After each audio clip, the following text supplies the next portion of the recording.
کشتی مسکین و جان پاک و دیوار یتیم، علم موسیٰ بھی ہے تیرے سامنے حیرت فروش۔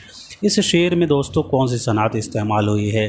تو دیکھیے گا موسیٰ یہاں آ رہا ہے، تو جس شعر میں کوئی واقعہ یا کوئی مشہور نام اگر آئے تو سمجھ جائیے گا کہ اس شعر میں جو ہے صنعت تلمیع کا استعمال کیا جائے۔ تو یہاں تو آپشن میں تلمیع نہیں ہے تو یہاں تلمیع مت لگائیے گا، لیکن اگر آپشن میں اگر تلمیع آ جائے گا، اگر موسیٰ، ابن مریم، کوہ طور، پہاڑ وغیرہ، مطلب جو بھی مشہور واقعہ یا مشہور نام اگر آئے تو وہ تلمیع میں آتا ہے، ٹھیک ہے؟ تو یہاں تلمیع نہیں ہے تو تلمیع نہیں لگانا ہے۔ اب یہاں بتائیے گا کہ اس شعر میں کون سی صنعت آ رہی ہے تلمیع کے علاوہ؟ جی تو حسن تعلیل، اس میں وجہ بیان کیا جا رہا ہے۔ حسن تعلیل کہتے ہیں وجہ بیان کرنے کو۔ یہ کشتی مسکین و جان پاک و دیوار یتیم، علم موسیٰ بھی ہے تیرے سامنے حیرت فرو۔ تو اس شعر میں جو ہے وجہ بیان کی جا رہی ہے، تو اس اعتبار سے رائٹ آپشن کا دوسرا ہوگا۔ اگلا سوال دیکھیے گا، درجہ ذیل میں 2 زمرے صحیح ہیں اور 2 غلط، 2 صحیح زمرے کی نشاندہی کیجیے۔ پہلا کیا ہے کہ سودا اپنے عہد کے اہم قصیدہ نگار ہیں، اور بی میں کہا گیا ہے کہ ذوق 19ویں صدی کے نہایت بلند پایہ قصیدہ نگار ہیں، اور سی میں کہا ہے سودا اور ذوق نے غزلوں کے علاوہ قصائد لکھے ہیں، اور ڈی میں ہے ذوق نے بہادر شاہ ظفر کا بہت عمدہ قصیدہ لکھا۔ صحیح جواب کیا ہوگا اس کا؟ یہ تو صحیح جواب مارک کر لیجیے گا، بی اور ڈی ہو جائے گا۔ ذوق 19ویں صدی کے نہایت بلند پایہ قصیدہ نگار ہیں، اور ذوق نے بہادر شاہ ظفر کے بہت عمدہ قصیدہ لکھا۔ سودا اپنے عہد کے اہم قصیدہ نگار نہیں ہے، بلکہ شیخ محمد ابراہیم ذوق جو ہیں اپنے یہاں کہا جا رہا ہے سودا اپنے عہد کے اہم قصیدہ نگار نہیں ہیں بلکہ ہیں مرزا محمد رفیع سودا کے بعد دوستو شیخ محمد ابراہیم ذوق کا قصیدہ نگاری میں نام لیا جاتا ہے۔ تو یہاں کہا جا رہا ہے کہ نہیں ہے، تو اس اعتبار سے یہاں غلط ہو جائے گا، ٹھیک ہے؟ اردو کا پہلا قصیدہ گو یہ مرزا محمد رفیع سودا کو ہی باقاعدہ قصیدہ گو قرار دیا جاتا ہے۔ ویسے تو قلی قطب شاہ ہیں، لیکن باقاعدہ جو ہے سودا کا شمار کیا جاتا ہے۔ اور یہ بات ٹھیک ہے کہ 19ویں صدی عیسوی کے نہایت بلند پایہ قصیدہ نگار جو ہے شیخ محمد ابراہیم ذوق ہے، ان کی پیدائش 1789 عیسوی کو ہے، 1789 عیسوی کو، اور وفات 1854 عیسوی کو۔ تو ایک صدی آپ بڑھا دیتے ہیں تو آپ کا 19ویں، جیسے یہاں سے آپ دیکھیے گا 1890، یہ تو یہاں کاؤنٹ مت کیجیے گا، یہاں کاؤنٹ کیجیے گا 1854، ٹھیک ہے؟ تو یہاں ایک بڑھائیے گا 19 ہو جائے گا، تو ذوق 19ویں صدی کے نہایت بلند پایہ قصیدہ نگار، ٹھیک ہے؟ اور یہ بات بھی ٹھیک ہے کہ ذوق نے بہادر شاہ ظفر کا بہت عمدہ قصیدہ لکھا۔ سودا اور ذوق نے غزلوں کے علاوہ قصائد لکھے، تو یہ غلط ہو جائے گا، سودا اور ذوق نے غزلوں کے علاوہ قصائد نہیں، قصائد تو لکھے ہی ہیں، قصیدہ لکھے ہیں، لیکن اس کے علاوہ جو ہے غزل لکھے ہیں، الٹا یہاں ہے۔ سودا اور یہاں کہا جا رہا ہے سودا اور ذوق نے غزلوں کے علاوہ قصائد لکھی، غزلوں کے نہیں، یہ تو قصیدہ گوئی کی وجہ سے زیادہ، قصیدہ کے علاوہ انہوں نے غزلیں لکھی ہیں، ٹھیک ہے؟ تو اس اعتبار سے یہاں سی غلط ہو جائے گا، حالانکہ سودا اور ذوق نے غزلیں لکھی ہیں، ٹھیک ہے؟ لیکن غزلوں کے علاوہ قصائد نہیں، قصائد کے علاوہ غزلیں لکھی ہیں، تو اس اعتبار سے یہاں سی بھی غلط ہو جائے گا۔ رائٹ آپشن آپ کا بی اور ڈی آپشن چوتھا ہو جائے گا۔ دوستوں بڑھتے ہیں اگلے سوال کی طرف۔ شعر العجم کی کس جلد میں شبلی نعمانی نے شاعری کی تعریف اور اس سے متعلق ضروری مباحث شامل کیے ہیں؟ تو یاد رکھیے گا، شعر العجم کی جلد 4 میں علامہ شبلی نعمانی نے شاعری کی تعریف اور اس سے متعلق ضروری مباحث شامل کیے ہیں۔ شعر العجم 5 جلدوں پر مشتمل ہے، تو اسے بھی ضرور یاد رکھیے گا۔ اگلا سوال ہے کیا، اردو کی جائے پیدائش کس اپبھرنش سے ہوئی ہے؟ جی تو اردو کی جائے پیدائش شور سینی اپبھرنش سے ہوئی ہے۔ اردو کی جائے پیدائش جو ہے شور سینی اپبھرنش سے ہوئی ہے، ضرور یاد رکھیں گے دوستوں۔ سوال نمبر 24 ہے، ڈرامہ آگرہ بازار کی ابتدا نذیر اکبر آبادی کی کس نظم سے شروع ہوتی ہے؟ نذیر کی پیدائش 1740 عیسوی کو ہے اور وفات 1830 عیسوی کو ہے۔ یہ تو ڈرامہ آگرہ بازار کی ابتدا نذیر اکبر آبادی کی نظم شہر آشوب سے شروع ہوتی ہے، ٹھیک ہے؟ تو اس اعتبار سے رائٹ آپشن آپ کا دوسرا ہوگا ساتھیوں۔ آگرہ بازار کے بارے میں بات کریں تو یہ حبیب تنویر کا ڈرامہ ہے آگرہ بازار، اور اس کے مصنف جو ہیں حبیب تنویر کی پیدائش 1923 عیسوی کو یہ ہے رائے پور میں، اور وفات 2009 عیسوی کو یہ ہے۔ 1954 عیسوی میں جو ہے یہ منظر عام پر آیا ہے آگرہ بازار۔ اگلا سوال دیکھیے گا، شاعری میں سادگی، اصلیت اور جوش کا ہونا ضروری ہے، یہ مشہور قول کن کا ہے ساتھیو؟ شاعری میں سادگی، اصلیت اور جوش کا ہونا ضروری ہے، یہ مشہور قول ہے علامہ الطاف حسین حالی۔ سوال نمبر 26 دیکھیے گا، یہی ٹھہری جو شرط وصل لیلا، تو استعفا مرابہ حسرت و یاس، یہ شعر کس کی نظم سے ماخوذ ہے؟ تو یاد رکھیں گے یہ شعر ہے اکبر الہ آبادی۔ اکبر الہ آبادی صاحب کی پیدائش وفات کے بارے میں بات کیا جائے ساتھیوں، تو اکبر الہ آبادی کی پیدائش 1846 عیسوی کو یہ ہے۔ 1846 عیسوی میں ایک اور مشہور شخصیت کی پیدائش ہے، آپ مجھے ضرور کامنٹ سیکشن میں لکھ کر بتائیے گا دوستوں۔ اور اکبر الہ آبادی کی وفات 1921 عیسوی کو ہوئی ہے جی۔ تو 1846 عیسوی میں شاد عظیم آبادی کی بھی پیدائش ہوئی ہے دوستوں۔ جوش کی پیدائش 1896 عیسوی کو، وفات 1982 عیسوی کو۔ ساحل لدھیانوی کو 1921، وفات 1980۔ فیض احمد فیض کی 1911 پیدائش ہے اور وفات 1984۔ بڑھتے ہیں اگلے سوال کی طرف، ان میں سے کس کا شمار مشہور محقق میں ہوتا ہے؟ تو مشہور محقق میں جو ہے کن کا شمار کیا جائے گا؟ آپ کو جو ہے ظاہر سی بات ہے قاضی عبدالودود کا، یہ محقق کی وجہ سے جانے جاتے ہیں۔ قاضی عبدالودود کی پیدائش 1896 عیسوی کو کاکو بہار میں اور وفات 1984 عیسوی کو ہی ہے۔ رشید احمد صدیقی کے 1896 عیسوی کو جونپور میں اور وفات 1977 عیسوی کو علی گڑھ میں۔ سوال نمبر 28 دیکھیے گا، مغربی تصور نقد میں کتھارسس کا نظریہ کس نے پیش کیا تھا؟ تو مغربی تصور نقد میں کتھارسس کا نظریہ پیش کرنے والے ہو جائیں گے ارسطو۔ سوال نمبر 29 دیکھیے گا دوستو، مشرق سے ہو بیزار نہ مغرب سے حذر کر، فطرت کا اشارہ ہے کہ ہر شب کو سحر کر، یہ شعر کس کی نظم کا حصہ ہے دوستو؟ مشرق سے ہو بیزار نہ مغرب سے حذر کر، فطرت کا اشارہ ہے کہ ہر شب کو سحر کر، یہ شعر علامہ اقبال کا ہے، ٹھیک ہے، علامہ اقبال کا یہ شعر ہے۔ چک بست کے بارے میں بات کیا جائے تو ان کی پیدائش 1882 عیسوی کو یہ ہے فیض آباد میں اور وفات 1926 عیسوی کو رائے بریلی اسٹیشن پر فالج کے حملے کی وجہ سے۔ اسماعیل میرٹھی کی پیدائش 1844 عیسوی کو یہ ہے اور اسماعیل میرٹھی کی وفات 1917 عیسوی کو ہوئی ہے۔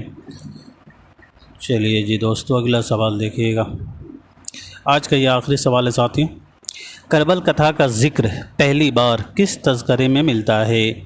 جی تو کربل کتھا کا ذکر جو ہے پہلی مرتبہ طبقات الشعرائے ہند میں ملتا ہے، اور آپ مجھے بتائیے گا کہ طبقات الشعرائے ہند یہ تذکرہ کن کا ہے؟ جی تو مولوی کریم الدین کا ہے دوستوں، مولوی کریم الدین صاحب کا یہ تذکرہ ہے، تو ضرور یاد رکھیے گا۔ گلشن بے خار کن کا ہے؟ تو گلشن بے خار جو ہے شیفتہ کا ہے، شیفتہ کا ہے دوستوں۔ اور تذکرہ ہندی کن کا ہے؟ تو تذکرہ ہندی مرزا علی لطف کا ہے، مرزا علی لطف کا ہے۔ اور تذکرہ ہند تو یہ مرزا علی لطف کا ہے نہیں، تذکرہ ہندی گلشن ہند مرزا علی لطف کا ہے اور تذکرہ ہندی مصحفی کا ہے، ٹھیک ہے، تو درست کر لیجئے گا۔ طبقات الشعراء ہند کریم الدین کا ہے، گلشن بے خار شیفتہ کا، تذکرہ ہندی مصحفی کا اور گلشن ہند مرزا علی لطف کا تذکرہ ہے، اردو زبان میں پہلا تذکرہ ہے۔ تو اس اعتبار سے آپ کا رائٹ آپشن جو ہے وہ پہلا ہو جائے گا۔ تو آج کے لیے اتنا ہی رکھتے ہیں ساتھیوں، ملتے ہیں اگلے کلاس میں، تب تک کے لیے خدا حافظ، اپنا خیال رکھیں۔